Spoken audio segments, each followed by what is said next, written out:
Welcome to the Surf Strong Show, conversations for a healthy community. I'm your host, Greg Finch. I'd like to remind you to like, comment, subscribe to this and all of our episodes of the Surf Strong Show wherever you get your podcasts. For all show notes and links that we talk about in the episodes, videos of the podcast, you can go to surfstrongfit.com/podcast for this and all the past episodes. Thanks for joining us. It really means a lot. On this episode of the Surf Strong Show, I sit down with pioneering big wave surfer Bianca Valenti. At 40, she's surfing the best of her life. We dive into mindset, preparation, recovery, talk about her being in the Aikau Invitational last year. She's going again this year, and what it really takes to surf strong for decades. Let's get to this episode with Bianca Valenti.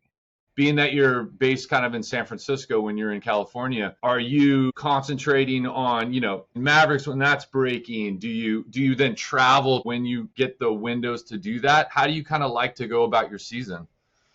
Yeah, typically I usually focus on Mavericks and Hawaii. Especially recently, I really love warm water. But I always loved California. I'm from California, and I went to UC Santa Barbara, and so I love the Central Coast, North Coast, Southern California, but yeah, I love putting in time in Hawaii and just feeling the power and the culture and being surrounded by the world's best surfers over there. And so I also spend as much possible time as I can in Hawaii. I haven't been to Portugal in a minute, but I do also love going over there and surfing those waves. And I love that culture over there too. So when you're concentrating in your season and in your big wave season, talk about being surrounded by the best surfers in some of the most extreme conditions too, being surrounded by that talent and that level and kind of pushing each other. I think it's really nice actually whenever I get to be surrounded with my big wave brothers and sisters, because there is a level of dedication and sacrifice and commitment and focus, and perseverance and resilience amongst that community that just feels refreshing to be around, because it's rare. It's a rare breed of people. And it's also inspiring to see what people have been doing in the off season. And, you never know. It could be some young kid who's showing up next level, or it could be a seasoned veteran who is like having the best season of their life. And it's just fun to participate in it and be amongst it and keep showing up. Yeah. For those that don't surf those waves, aren't in that world, from the outside looking in, what's interesting to me is looking at the physicality it takes, obviously the training, the experience and years and knowledge, and this growing, this being an ongoing thing. Talk a little bit from the inside of that first person, what you see around some of the people that in that community. What is the differentiation between I don't want to just say a normal surfer, but a surfer that serves their challenging waves and a big wave surfer that is really putting themselves on the line in this position? I think the big wave surfers are really just really a culture of possibility and exploring what's possible, what am I capable of, and being really, really lit up by seeing crazy waves and just the idea of trying new things. And then not only that, but also putting their money where their mouth is and really embodying and living the life that it takes to continue to push yourself and to see if you can surf a wave that's never been surfed before, or if you can up level your own personal wave. And I think for me, where it all started is just like that same feeling of I started surfing when I was 7 years old. And I remember the very first wave I caught. And before I even caught the wave, just paddling out and being scared and excited and nervous and curious and wondering, like, can I do this? Is this possible? And I'm talking about like a 6-inch wave at Doheny Beach in Dana Point. And then finally just being like, all right, I'm going for it. And and turning around and catching the wave and standing up and, turning right and left and right again and just being like, oh my gosh, I did it. And that was the best feeling in the world. And I was terrified, but I made the choice to do it. Just see, for me, it's been a lifetime of seeking out that same feeling over and over again. And to get that same feeling, it just always takes a little different conditions or new conditions. And so that's what I love about surfing so much, is that every single day and every single wave is a completely new experience. Yeah. Isn't that such a universal experience for a surfer? Again, whether it's that 7-year-old girl in Doheny that was getting that wave, or a person that, like, I've coached before that's 52 and just learning to surf and really going through that same level just outside of your comfort zone, that handling that fear and your body's response to that and your brain's response to that, and working within that, and then bringing back that experience and training and focus. And there's an analogy in there for life, right? It's like just outside of your comfort zone, expanding yourself, not just taking on risk not prepared, but coming to the table with the training and preparation, and then challenging yourself outside your comfort zone. So your world just doesn't get smaller and smaller and smaller. Do you feel that as something still being, like you said, fresh, chasing that new thing? And when the waves aren't big, how do you keep that in your life when it's not accessible to you there? How do you change that and do it in different ways? Yeah, that's a good question. I actually recently had this conversation with my niece, who's a painter, and she was like, oh, I'm just depressed because I don't have access to my studio. I haven't had access to my studio all summer. And so I haven't been able to paint. And I was like, you know what? Here's the thing, is that I feel you, because I am the most excited and feel the most alive when I get to surf really big waves, but I don't get to decide when that is. Nature does. And so in the meantime, all the days and the small waves, or the challenging days, the windy days, or the days, just the imperfect days, those days all do provide value as well. They help you build on your foundation, and they help you stay ready for when the good days do come. And that, I always tell my students too that, like, when you surf a day that's really way outside of your comfort zone, even just paddling out and not catching a wave, that day prepares you for the next slightly easier day. And you're just like, okay, this is a breeze. So I think it's really about getting out there, getting the reps in, staying fit, staying ready, continuing to move. And then, I'll just mix up my training routines to keep myself entertained and to keep it diverse. And so right now I've got access to a great pool. So I've been doing a lot of underwater weight training and just pushing my comfort level a little bit further and a little bit further with what I'm doing underwater with these weights. And living within that, this is what, like, so much of it is the practice of and the reinforcement of that level of uncomfortableness. The physicality of it, absolutely. Your body needs to be able to handle what you're asking it to handle, but your mind is the one that almost loses the reps faster, right? Being in that place and being in that uncomfortableness, learning to be calm in that setting. It's something we never stop learning and relearning.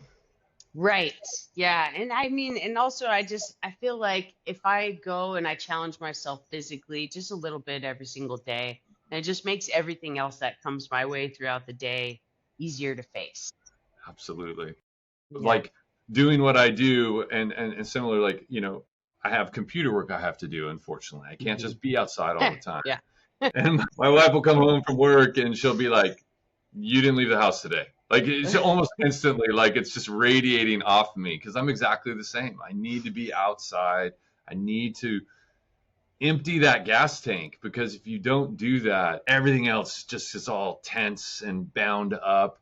And you're right. It's also circles back to that same idea, is your mind is always looking for a way to tell you to conserve your calories and reduce your risk, right? This is like at its most basic, that's evolution, is just stay on the couch and conserve your calories and don't risk anything. And so it's always giving you these reasons why not to do this. Oh, it's a little windy.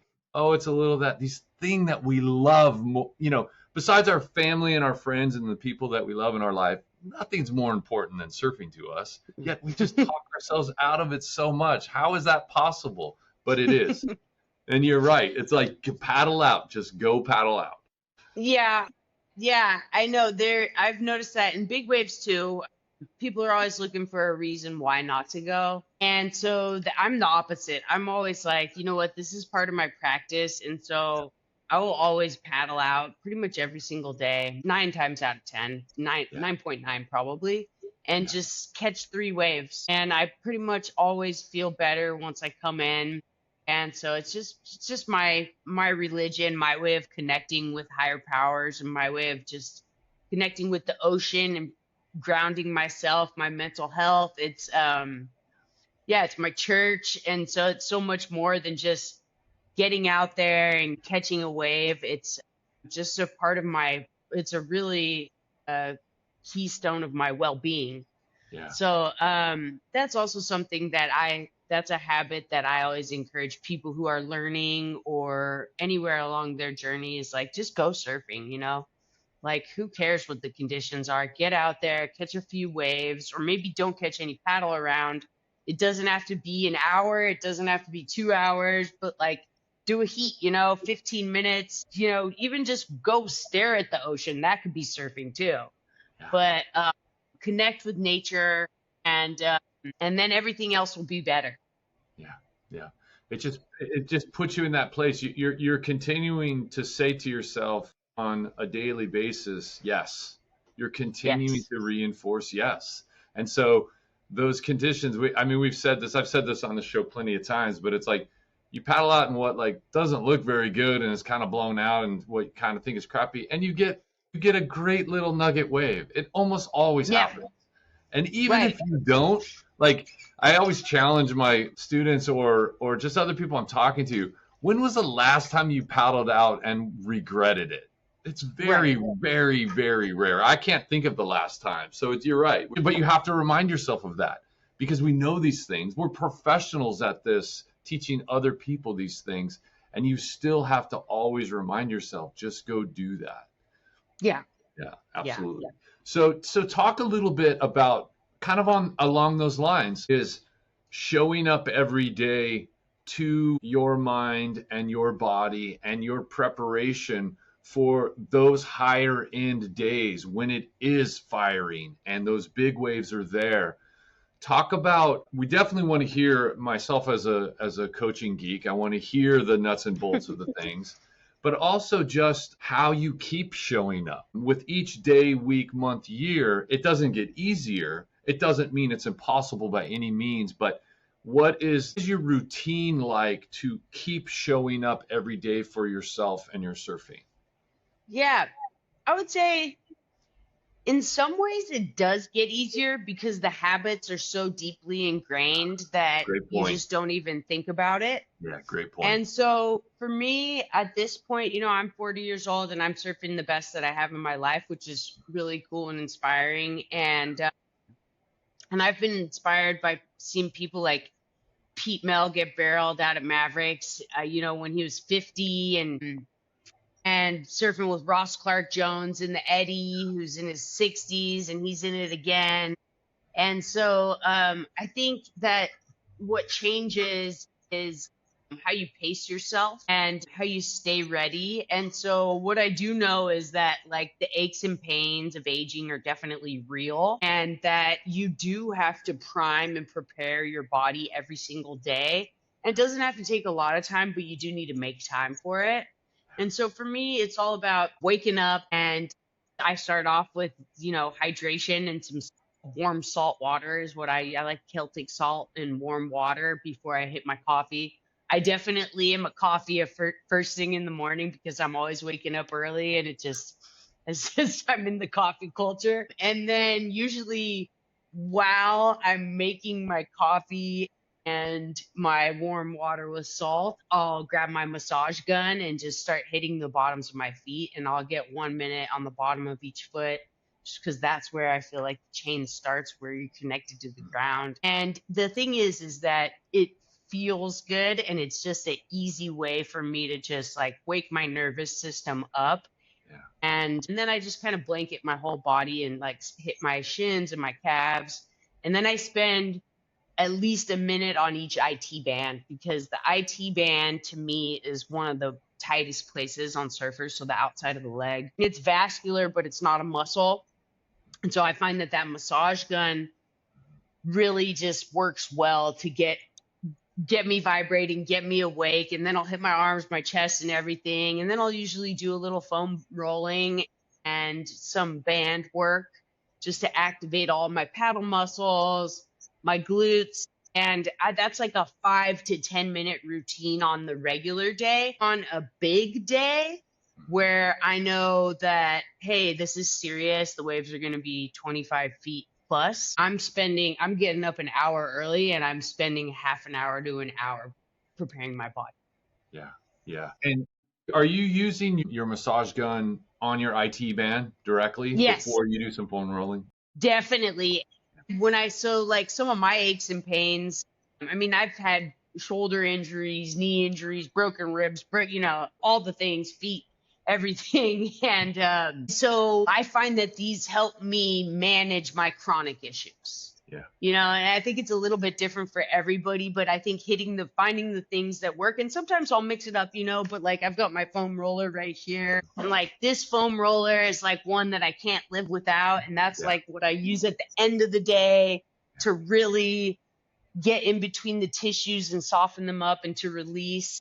And I can't live without the resistance bands. And if I don't have a resistance band with me for whatever reason, it breaks or something like that, because they do, I'll use a dog leash or a towel and just hit all the isometric ranges that we use in our paddle muscles. And then I've had chronic hip pain. I don't have it right now, but I think that just that repetitive use of being a regular footed surfer for 33 years and a right-footed person and skateboarding and surfing and snowboarding, and that's the leg that your leash is pulling on, that it is super common for surfers to get hip pain in their back leg. And, we're standing in this position that's like not a perfect squat, but you're loading that back foot way more than the front. And so like just learning the tools that work for you and the exercises that work for you and making a habit of it have made all the difference in the world to help me stay feeling good, stay pain-free, and to not go into that spiral of that chronic pain. And also getting into the water every day. Like what I've really learned too is how important it is to manage stress and to not get to that yellow and red zone or those ultra high cortisol levels, because those do manifest physically as well. So I don't mess around with it. That tension too. They're going to those places where you're already inherently a little tight, and that tension, you're adding that stress level to it. And it's like you're saying, like checking in, you're preparing your body, but you're also checking in, like, ooh, okay, that's a 7 or 8 or a 9 today, where normally I need to really kind of pay attention to that. And then the other piece you're saying, which is so crucial, is recovery.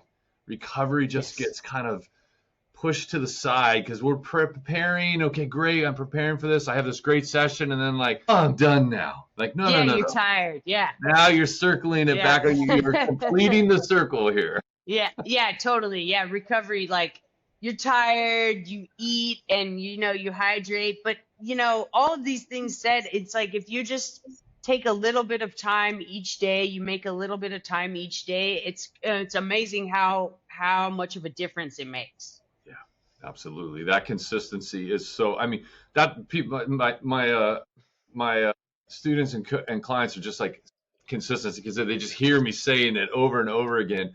But it's so true, because it just brings you back. Everything is kind of predicated on that idea of just being there without overwhelming yourself. you're just consistently checking in. You're consistently doing the things that you need to do. It helps bridge so many things of distraction and falling out of favor of something. And you're just building those bases consistently. And you can then peak to, again, to your elevation, to outside your comfort zone. It all bases back onto that consistency. That's great. Yeah, totally. Yeah. And if something's flaring, like, let's say it's a big day and I get cleaned up by a huge set or like, 20 waves or something crazy and my leg gets pulled on, hard, 20 times by 20 foot waves, and my knee pretty much immediately will have a little bit of that pain, and then I'll ramp up my IT band massage gun, and I'll do 5 minutes a day throughout the day, or I'll just sit with it while I'm doing my computer work and be hitting the band. And it's amazing how it works. Like, it really does work as long as you create a routine and implement the routine and stay consistent. Totally. And having those reminders throughout the day, that's just something I've really been emphasizing for myself, as well as, everybody that I work with, is yes, you need some time that you're focused and carving out some time that you're just totally present in the things that you're doing physically and mentally, breath, mobility, whatever you're working on, you have to be present. But also that reminder to change your shape. And again, going back to the computer, we're so locked into something, and time is so elastic. So I've really circled back around and reemphasized, okay, I'm setting that 25-minute timer, doing work, and it will blow you away. Like, that was 25 minutes already? Oh my gosh. But then you get up, you move, your body's made to move, move, do 10 push-ups. And again, we do this professionally, and it still will astound you sometimes when you set some of these things in there to help you come back to that consistency. Over the last 3 weeks, I've been doing that. Like, I'm hitting, 150 push-ups in a day on some days. No problem. Because you're just like, oh, I'm just doing 10. I got more work. Oh, I'm just doing 10. Like, if you said, okay, I got to sit down here and do 150 push-ups right now, it feels overwhelming, Yeah, that's crazy. Yeah. No, it's not every day. I've got total transparency, But you hit that, you're surprised what you can achieve and balance on those. Again, goes back to the consistency. In some of that preparing for the season coming up, are there some practices or routines that you've developed over the last few years or so? Like you mentioned, you're 40 and you're surfing better than you ever have. Have you developed some techniques or things that you're doing now that actually really surprised you how beneficial they were? Yeah, I think just learning to pace myself and not go full throttle all the time. If I'm at the gym, when I'm at the gym, I used to be like a Monday, Wednesday, Friday at the gym, and then Tuesday and Thursday heavy lifter. And I used to just think that like going harder all the time would get me ready for those moments. And then I realized that actually, like, really listening and tuning into my body when I'm at the gym, I don't need to be pounding harder or lifting heavier all the time. If I'm not feeling it, like, that's okay. And especially if I know there's a swell coming, I very intentionally taper my workouts. But I also will just, like, if let's say I didn't sleep great the night before, because we all have those nights, you're not going to sleep, even if you've got the perfect sleep hygiene. We're living busy lives. I think it's unrealistic to think you're going to sleep well every single night. Things happen. The dog may bark or, whatever. Kids may need something. So like, let's say I didn't sleep well, but I like to work out with my crew at 7 a.m. and 8 a.m. Then I'll just go and I'll do less reps, lighter weights, or I'll do, stay heavy, but I'll do less reps, less sets. And I think just like taking the ego out of it and really feeling into like, what do I really need into this moment, and just being proud of myself for showing up. Yeah. But getting rid of this thought of like that I have to push hard or even get competitive with other people at the gym. It's like, no, like, if I'm doing my best and I'm having fun, then to me, that's winning. And we'll be right back. What would it mean to your surfing if your pop-up felt powerful and quick again? If you could paddle out with endurance and confidence, instead of feeling like you're lagging behind. Imagine reclaiming the strength, speed, and energy you need to stay in the water, doing what you love most. I know how frustrating it can be when your body doesn't move the way it used to, when every session feels harder, and you're wondering how much longer you'll be able to keep surfing the way you want to. That's where I come in. With my Surf Strong for Life program, you'll have an expert coach in your corner, someone to create a personalized strength and fitness plan designed specifically for your needs as a surfer. A professional who's here to answer your questions, guide you around obstacles, and help you overcome the struggles holding you back. This isn't just about fitness, it's about helping you reclaim your confidence and reignite your passion to surf strong for life. Your journey starts here. Apply to my coaching concierge service today at surfstrongfit.com/start, and let's get you back to feeling unstoppable in the water. That's surfstrongfit.com/start. Now back to the show. Yeah. And what you're saying, that tuning in to where you are right now is a parallel and almost a synonym for that idea again of recovery. Like, what do I need right now? Yeah. I don't need more. Sometimes I need less to allow my mind and my body to get back to where I need it to be, to then push again. And that, being really tuned into that, is such a critical part. And it really goes to, I know it's important to you, and definitely where I'm going more and more with all my coaching is this idea of longevity in surfing, for sure, but just in life. Like, what are the balances of these things that we need in life to be present, to be at our highest level for surfing and activity, presence for family? It is a balance of all those things. And talk about that a little bit, about in your life. Balance and longevity aren't the first things that jump out to somebody when they hear, I'm a big wave surfer and I'm surfing all of these intense situations. But they don't have to be disconnected, right? That you're preparing for that. Just talk a little bit about that idea and what might feel like a little bit of a contradiction. Yeah. And I would definitely say I hear what you're saying, and I would say there was definitely a period of time where I was seeking, and I kind of, I was always like looking for the next big swell. And, especially at first, when I first started surfing Mavericks, and I was super, I was ready. I had done all the breath work, all the training, had all the gear. And I'd get out there, and my mindset, I would really struggle to feel like I belonged in the lineup out there, be out there surfing with all these legends, and just, pretty quickly realize like nobody's going to just like offer you up a wave out here and say, oh, hey, it's your turn, even though eventually actually that did happen. And so what would happen would be that I would sometimes not catch a wave.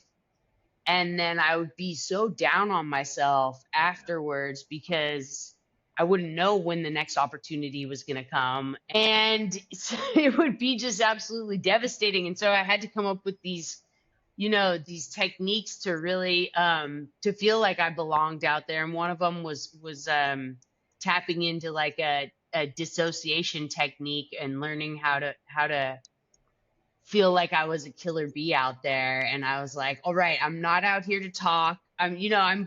Because that was also the other part, is like, I'm a chatty person. I'm an outgoing person. I like to be friendly to people. But when I would get out there, I'd be like, all right, I'm the killer bee. I'm here to focus. Don't mess with me because I could kill you. I'm not going to, but just so you know, I could if I want to. But like, I'm out here to focus and to get the waves. And it worked. And then, even after a period of time, it was like, okay, then these aren't the issues anymore, right? The issues then turned to like burning out, and am I being irresponsible? Like, am I escaping or avoiding my responsibilities, my life responsibilities? Like, I have work and or something scheduled with my family. I'd be like, hey, I can't do it because the waves are good. And so there was definitely a period of time where I would sacrifice anything and everything just to make sure I was out in the water for every single second of every single swell. And that I eventually burnt out. And especially when we were fighting for equal pay, and that was like incredibly emotionally, mentally, physically exhausting, and spiritually exhausting. And I lost my stoke. I was just burnt out. I would still go out there and catch great waves and be just going through the motions. And so the longevity component came in when I was like, I realized how much more powerful it is when you're doing it for the love, and when you do create balance around the rest of your life and you set things up in a way that you are still being responsible and you're not obfuscating responsibilities or completely sacrificing everything. And what was really crazy was, after coming back from that burnout, I realized like that having your stoke and feeling like that gratitude when you're out in the water and that magic in each and every session, like that does make you surf way better. So yeah, then I started focusing on like, okay, like, yeah, like just what we were talking about, like always checking into myself. What do I really need in this moment? And like, forecasts are still forecasts. And like, just like this last week, actually, there was like a lot of hype around what looked like it might be the first big swell of the year. And I'm down here in Mexico and I'm like, oh gosh, do I need to go home? And I had this plan to be here. And then I was like, whatever, like I'm here. The first swell's always overhyped. And sure enough, it fizzled out. And like, there was like one way. And, but there was definitely a few minutes where I had that FOMO, and I was like, what am I doing to myself right now? Like, I'm here right now, and I know this is just the start of the season. And so, I think it's also remembering like to live in the moment and to enjoy the moment. And, but those really, really special days, I still will make sure like the days that are 25-foot Hawaiian plus, those are rare days no matter where you are. And those are the ones where I will over deliver in all of the other aspects of my life so that I can have those days fully to myself and those moments, because those days are still super special and rare. And that's that idea. It's context, right? Those super special moments.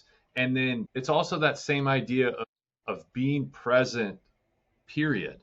When you are sacrificing everything all the time to always be able to do that, it's difficult to actually be present there, because there's part of you where it's like, well, I didn't do that, and I'm not doing this, and I'm not doing, so you're kind of pulled back over there. But again, goes back to that idea of balance. If you are showing up and being present for family and work and the things that you're doing, when you do get those really special days, then you can be there 100% and know I've invested in all of this and I'm supported to do this both first person and for those people that are in my life. Right. Yeah. Yeah. And hard though. And that's also, not easy. No, it's also just like, and also I think letting go of the ego, and when you're doing it for the love and you've prepared for those moments that you don't, there's not this pressure that you put on yourself. Like, it's okay if you don't catch a wave in a session. You're like, you know what? I wasn't feeling it today, and that's okay. Yeah. Or whatever, or it got windy, whatever it is. But just, I think it's a long game. And so that's where the longevity comes in. And that's actually what I love about big wave surfing, is that your experience really does matter, because mindset is everything in big waves. And with age comes so much wisdom. And so, I'm really enjoying the process of being a mature surfer, and excited to continue to ride with people like Pete Mel and Twiggy and Ross Clark Jones, and these people who still are lit up in those moments, and still doing it for the love and the culture. And I wouldn't change it for everything, and I'm going to do it as long as I possibly can. Let's talk about that. Let's talk about the Eddie Aikau experience. Being part of it last year, going to be a part of it again this year. Yeah. Just talk for those that for all of us mere mortals that will not be a part of that. Talk about that process. Talk about the intensity of it. Talk about the passion and the emotion for it. It's an understatement to say it's an iconic event, but just talk about being part of that and what that means to you first person, and maybe then extend it to how you're preparing for that, knowing that it could be any moment. That's one of the things that for some people that don't understand is it's an open window, and it's when the numbers hit, and then the call goes out. So you really don't know when this is going to happen. So you're having to prepare for it to happen at any moment. Talk a little bit about that. Right. Well, to me, it's to be, even to be invited is just the biggest honor, because Eddie Aikau and what he did is creating the Hawaiian Water Patrol and rescuing, over 500 people single-handedly on the North Shore, and how he was in service of others, and just somebody who really explored the realm of possibility within himself and pushed others to do the same. To be invited into an event that's in his honor is like the greatest honor in the world for me. And so every single year, as when you're invited, there's an incredible ceremony that's basically like a celebration of Eddie's life. It's a traditional Hawaiian ceremony. So this year it's December 5th, and we all go over there, and the Ali'i, the Royal Hawaiian Kingdom, the Ali'i who are still alive, come and they do a traditional Hawaiian prayer, and it's a very spiritual and very beautiful opening to the season. And the Hokulea ship sails by, which is the celestial navigation boat that the ancient Polynesian voyagers used to explore, and that is the ship that he went to try to rescue. They lost all contact. They were doing a recreation of one of the sails, and the boat lost all communications with land. And so he said, don't worry, I'll just paddle back to the island. And he was lost at sea. And so that's where the saying Eddie would go came from. So last year, before the event, I was watching, I'm always monitoring the swells and forecast very closely. It's definitely also part of my daily routines throughout the day. Yeah. And I just had a feeling I was watching this storm develop, and it was big and it looked consistent. And that's usually what you want to see when you're looking at the models, is you want to see like a big, dark, purple, black blob that stays consistent or grows and stays, on the same path. And so when you keep watching and you see that consistency, it's legit. And I had this feeling that I was like, you know what, this is gonna happen. And it was just before Christmas. And so, always finding a place to stay on the North Shore is not always the easiest thing to do. But if you go there year after year after year, you have your friends who you call. And so I called my friends. I was like, hey, can I come to Christmas with you guys? And me and my dog, I'm going to bring my dog. And they're like, yeah. I was like, I think the Eddie's going to run. They were like, what? And they're, yeah. So go over there, and then, just start to,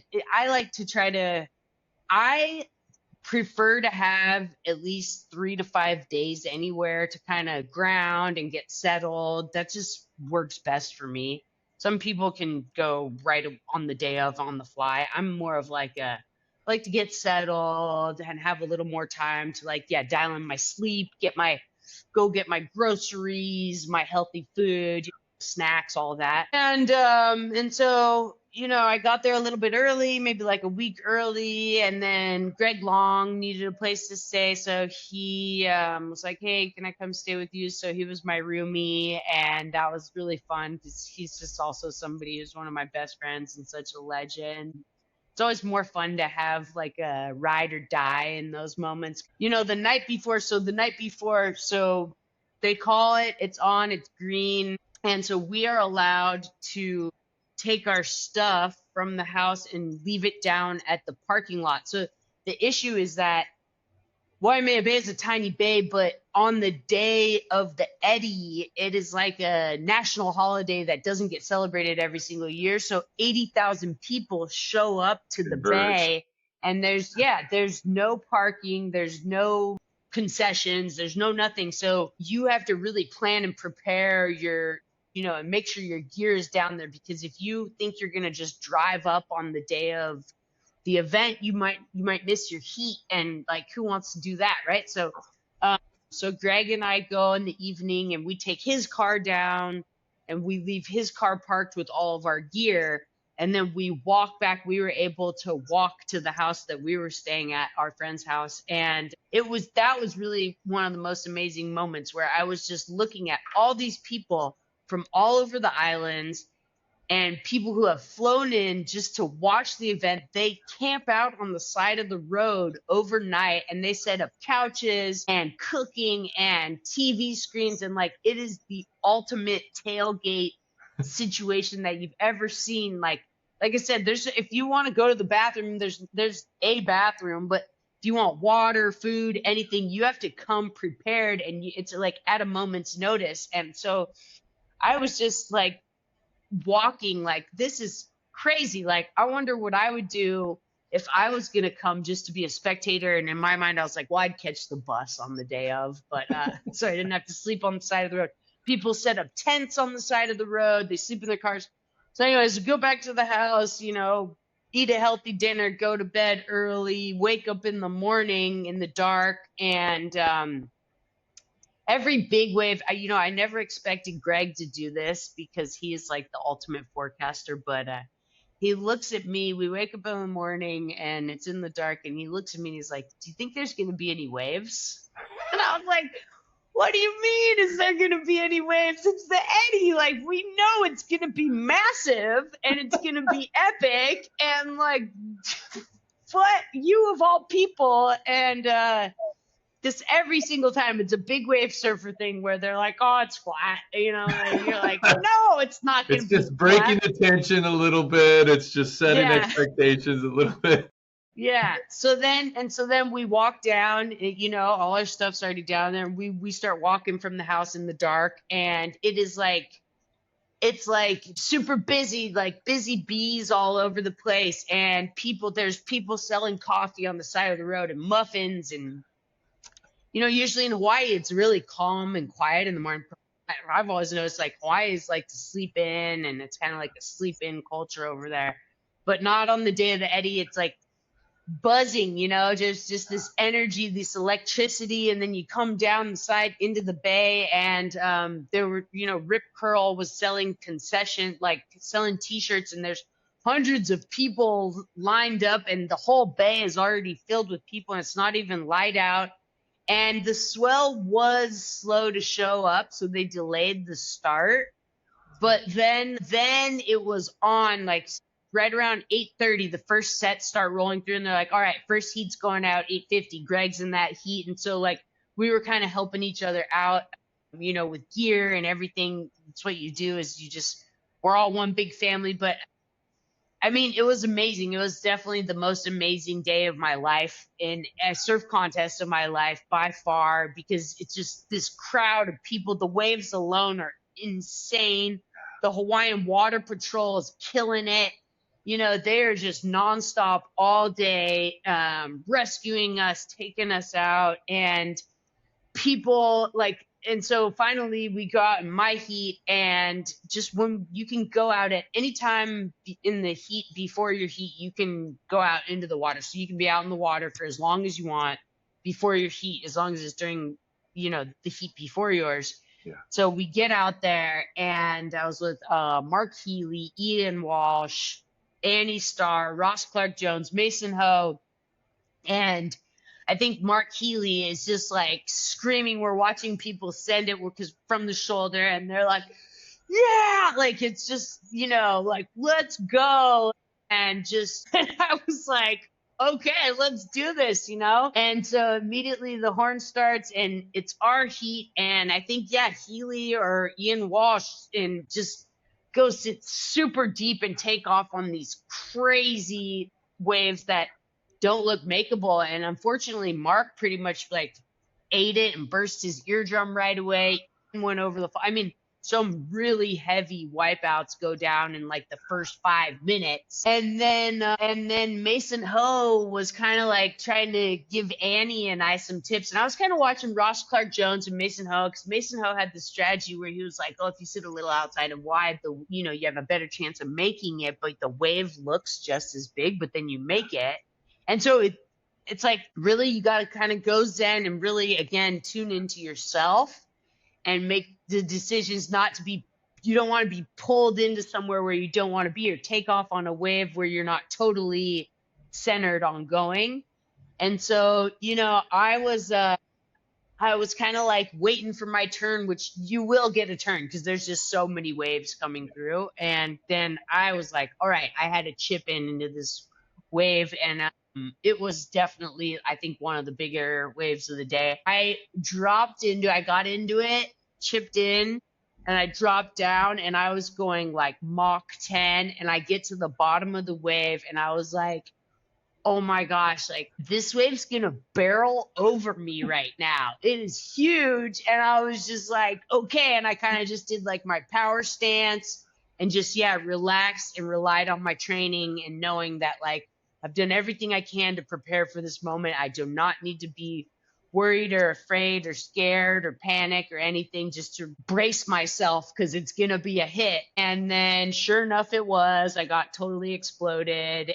And then, came up, and the water patrol, they're so awesome. They're these huge dudes, and they can like pick me up. I'm pretty small, I'm like 5'5", and they can just pick me up basically with their pinky finger. And they were all giving me props. They were like, yeah, that was sick. Way to send it, And then I was like, okay. And then, everybody in the heat was really just cheering each other on and just, had that spirit of like, let's go. And it felt just like such good vibes. I mean, really, really intense and at the edge of possibility, but also just like good vibes. And, we were all worried for Mark during our heat too, because all of a sudden someone goes missing and you're just like, well, where's Mark? But we're like, okay, something happened. Then they tell you, okay, he probably burst his eardrum. And we're like, oh man, that sucks, And so that it just is that reminder in those moments, okay, even though I'm out here and I'm in this contest and there's all these people watching, like always I have to be centered on my decisions and not go on a wave because I'm feeling pressured or because I want to impress the crowd or anything. It's like, I'm here because I want to be here, and I'm taking this wave because I feel good about it, and I'm going to do it, and I'm going to go for it. And I don't know what's going to happen, but I'm going for it, and I'm going to do my best. Yeah. And then as the heat wound down, I think I caught 2 more waves during that heat, and I made them. They weren't quite as big as that first one. And so that was just an awesome experience. And then the day goes by pretty fast, and it's like a round robin style. So later on in the day, the next heat is, it was pretty crazy by then. Like the waves had gotten much bigger, and there were a ton of closeout sets during the heat. And there was this one crazy set where I saw Ross Clark Jones starting to paddle out, and I was like, oh, I see what he sees. And it's like the horizon went black. So I start paddling, and he barely gets over this one. I barely get over it. Everyone else in our heat gets smoked. So that means like none of the water patrol, they're all busy rescuing everybody. And then Ross spins around and he says, he's like, hey, Bianca, do you think I can catch this wave? Because he's like, I can't turn my neck, so I can't look. And I was like, yeah, I think you got it. And then he took it, and then it was just me out the back, and I'm like, I gotta catch a wave too then. And same kind of thing happened at the very end of that heat. There was another closeout set that I saw coming, and I was like, I would rather spin and go on this wave right now than wait for that black horizon to come hit. And I took the wave. It was a crazy airdrop. I made it, and then I got it. I didn't make it through the explosion. There's always an explosion, and then I got picked up by a water patrol. I did not have to take the set on the head, but overall, like it was just an epic day. Everything about it. if I would have made my waves, I probably honestly would have ended up top 10. Like, I think I got a couple of the better waves, and Liam, the organizer, and everyone was like all the Hawaiians, all the water patrol, everybody giving you props. And you're like, that feels really good because I've prepared all my life for this day. And I really was present and enjoyed it. And so, yeah, I can't wait to see what happens this year, and just going to pace myself and be ready for that moment again when it comes. Thanks for listening to the Surf Strong Show. Our mission is simple: build a healthier surf community and help you surf strong for life. If today's conversation gave you something valuable, share it with a friend and help spread the movement.